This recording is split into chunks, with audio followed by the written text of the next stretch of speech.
Now that we've learned all the open minor chord shapes, it's time to apply the caged system to the C minor chord. First, we have our open C minor position.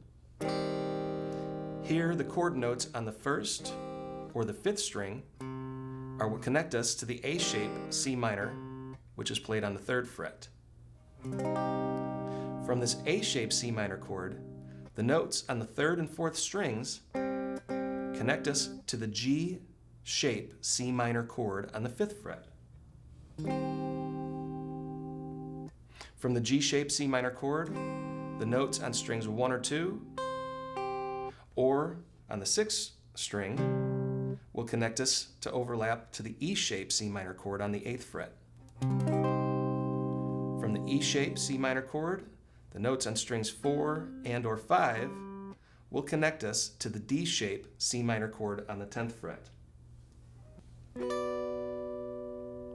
Altogether, this spells caged, or the caged C minor chord, starting with the open C position, A, G, E, and D.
That was a simple C minor, G minor chord progression.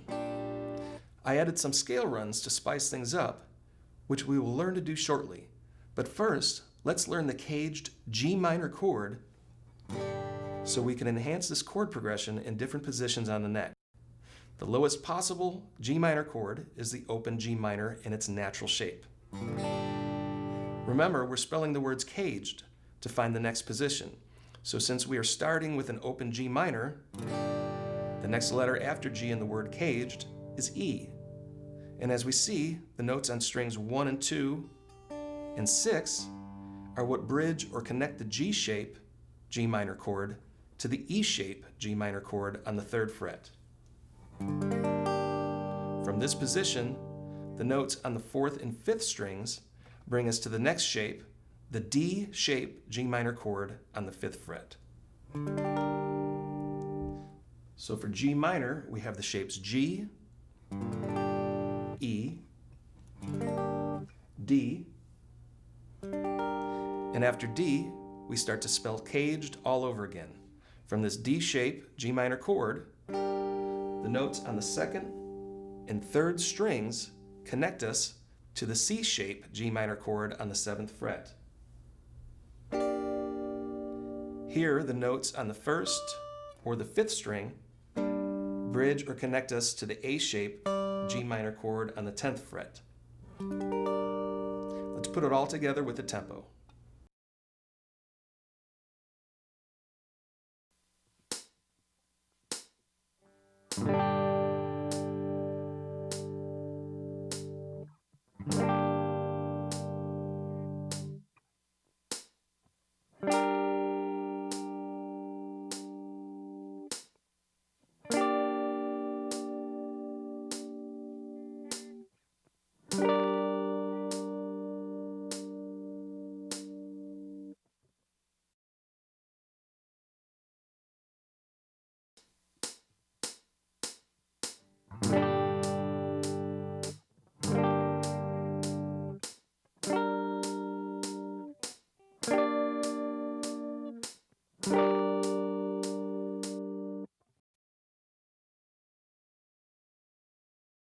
We'll start this progression with the open C minor chord,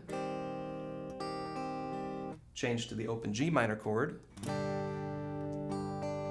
and repeat the chord change.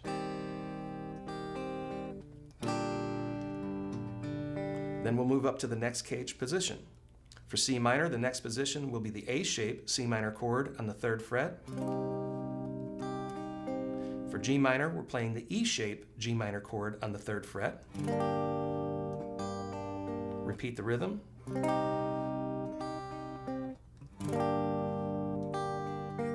Then switch to the G shape C minor chord on the 5th fret.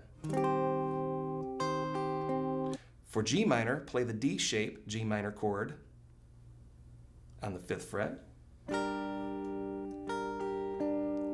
Repeat.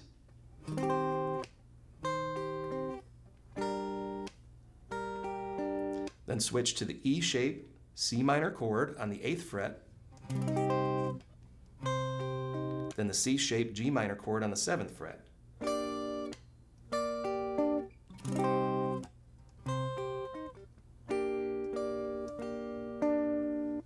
And for the last position, we move up to the D shape C minor chord on the 10th fret and the A shape G minor chord on the 10th fret.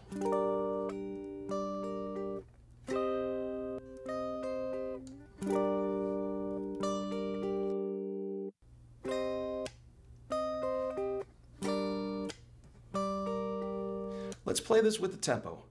Beginners, try to keep up by strumming on the 1 count. As you get comfortable, you could finger pick along with me or even add your own strumming pattern. The main thing you want to do is make sure you change each chord in time with me.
Here's a common 4-chord progression combining major and minor chords: C, A minor,